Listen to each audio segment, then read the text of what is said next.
Custo de vida, emprego e desemprego, cesta básica, tarifas públicas, salário mínimo. Agora, na Brasil Atual, a análise do DIEESE. Vamos conversar agora com o diretor técnico do DIEESE, Fausto Augusto Júnior. Bom dia, Fausto. Bom dia, Glauco. Bom dia a todos.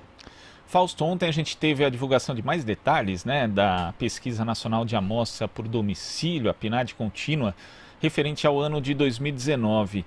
E ali a gente teve a constatação de que mais 170 mil novas pessoas acabaram ingressando aí no grupo da extrema pobreza do Brasil, né? Que extrema pobreza são aquelas pessoas que ganham menos de US$ 1,90 por dia. Como é que você viu isso, sendo que é relativo a 2019 e ainda, obviamente, não tem os impactos da pandemia, Fausto? Bem, Glauco, a gente está vendo, na verdade o que o IBGE tem feito agora é construído para nós um bom cenário para a gente poder fazer um olhar a partir da pandemia, né? São os dados de 2019, são dados que, de certo modo, são resultados dessa crise que a gente assistiu aí a partir de 2015, 2016, e que ampliou a desigualdade, ampliou a pobreza, vem mostrando também uma certa desconstrução dos programas sociais que foram definidos a partir de 2004, 2005 até agora. Ou seja, o que foi visto nada mais é do que já era, de certo modo, esperado, mas, ao mesmo tempo, é um retrato daquilo que a gente já vem assistindo, né? Ou seja, o Brasil é um país muito desigual, é um país em que um conjunto muito grande de pessoas vivem em condições de vida muito precárias, né? Ou seja, o aumento, na verdade, ele consolida um patamar relativamente alto. Nós estamos falando em quase 14 milhões de pessoas que vivem no limite da pobreza, né? São 6,7% da população. É um contingente relativamente grande para a gente pensar de pessoas que estão vivendo em condições muito, muito precárias, né? Claro, né, a pesquisa mostra também que aquilo, de certo modo, a gente já sabe, né? Eles estão concentrados em algumas regiões e em algumas regiões isso é maior. Essa pobreza cresceu mais novamente em algumas regiões, mantendo a nossa diferença. E a diferença, inclusive, de renda, né? Uma diferença em que os 1% mais ricos estão na casa aí de uma renda média aí para cima dos R$26 mil, enquanto os mais pobres aí estão vivendo uma situação muito, muito pequena. Ou seja, nós estamos falando em rendimentos na casa aí de $2 por dia, né? Ou seja, um pouco menos de 50, um pouquinho mais de $50 por mês, e que naquele momento, inclusive, se a gente converter para o real, era um valor bem abaixo do que é hoje, né? Então, assim, o que a gente vai assistir, inclusive, a partir da pandemia, muito provavelmente, é um crescimento muito acelerado do número de pobres agora, em especial e com uma dificuldade muito grande, em especial a partir de junho, quando o abono emergencial, a princípio, pela fala do governo, deve se extinguir. E a pesquisa mostra também, né, uma redução muito pequena da desigualdade, tão pequena que o próprio IBGE considera que houve uma instabilidade nesse sentido. Então a gente tem aí um quadro de pandemia com uma desigualdade bastante acentuada e na verdade, com mais gente sempre entrando, aí já é o 5º ano seguido que isso acontece, né, com mais pessoas entrando nesse grupo da extrema pobreza. É necessário ter uma ação mais efetiva do Estado para combater isso, não, Fausto?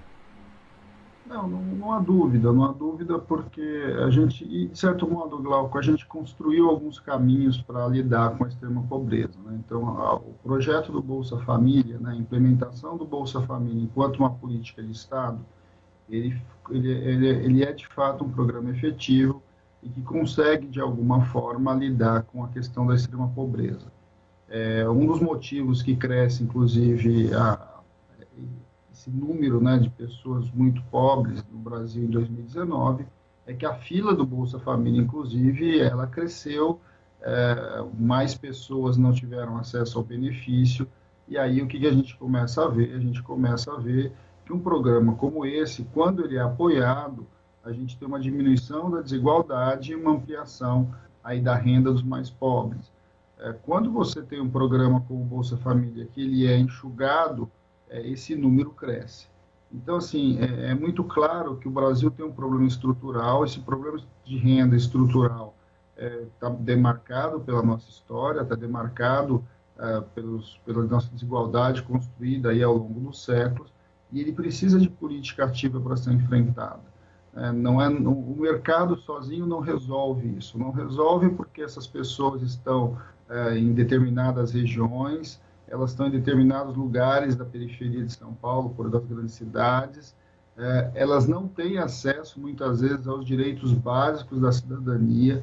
A gente está vendo isso agora, principalmente agora, quando a gente está vendo um conjunto de pessoas que sequer conseguem acessar o abono emergencial. Então, uma das coisas que a pandemia mostrou para a gente é que, inclusive, os números que a gente tem de qualquer pesquisa ou de cadastros, eles ainda escondem uma quantidade enorme de pessoas que estão em condições muito, muito precárias e que você precisa de uma ação social mais efetiva. Só com a ação social do Estado, uma vontade da sociedade de lidar com isso, é que a gente consegue reverter. E a gente não consegue diminuir isso de um ano para o outro ou num espaço de tempo de uma década. São construções que precisam ser feitas e precisam ser mantidas.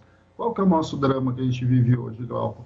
É que um governo que efetivamente não concorda com esse tipo de política veio ao longo do ano passado, ao longo do seu primeiro ano, diminuindo e estrangulando a própria política do Bolsa Família. Então, os dados de 2019 já mostram um pouco isso, e isso vai ser encaminhado para 2020. Em 2020, com a pandemia, a gente vai assistir muito provavelmente uma explosão desse número. Esse número deve crescer, e o pouco ali que teve, né, do que a pesquisa indica, de aumento um pouquinho da renda e redução da desigualdade, tem muito mais a ver com as camadas médias do que com as camadas mais pobres da população. Então, eu acho que esse é um desafio que a gente vai ter. Agora, o nosso maior drama hoje, Glauco, é como é que nós vamos resolver, lidar com esse contingente enorme de pessoas na extrema pobreza e depois, na sequência, porque nós estamos falando também que o que vem logo depois não é muito melhor, nós estamos falando de quase 30 milhões de pessoas que estão vivendo ali alguma coisa um pouco abaixo de $5 por dia, o que quer dizer, ou seja, é a camada sequente que está, de certo modo, agora sobrevivendo com o abono emergencial. Então, a gente tem um dilema colocado para nós, uma discussão que a sociedade precisa fazer de maneira muito rápida, ou seja, de agora, o abono emergencial está saindo as partes da sua segunda parcela por esse período. Então, a gente já sabe que em junho já é a terceira parcela, isso se extingue, e a pergunta que fica é o que vai acontecer em julho. Numa economia que já está deprimida, numa quantidade enorme de pobres, de muito pobres, e que, de repente, não vai ter mais esse benefício com uma economia paralisada, uma economia que está numa crise muito grande. É bom lembrar que esse número de pobres cresceu em 2019, apesar do PIB ter tido uma pequena alta ao longo do ano, né? 2019 certamente será muito melhor do que vai ser 2020. Então, nós temos que nos preparar e a sociedade precisa se engajar em enfrentar o problema emergencial e a gente precisa restabelecer uma discussão sobre como lidar com a extrema pobreza do ponto de vista estrutural. Sem dúvida, Fausto, muito obrigado pela sua participação aqui no Jornal Brasil Atual e até a próxima. Até amanhã, Glauco. Bom dia a todos. Bom dia. Conversamos aqui com o diretor técnico do Diese, Fausto Augusto Júnior.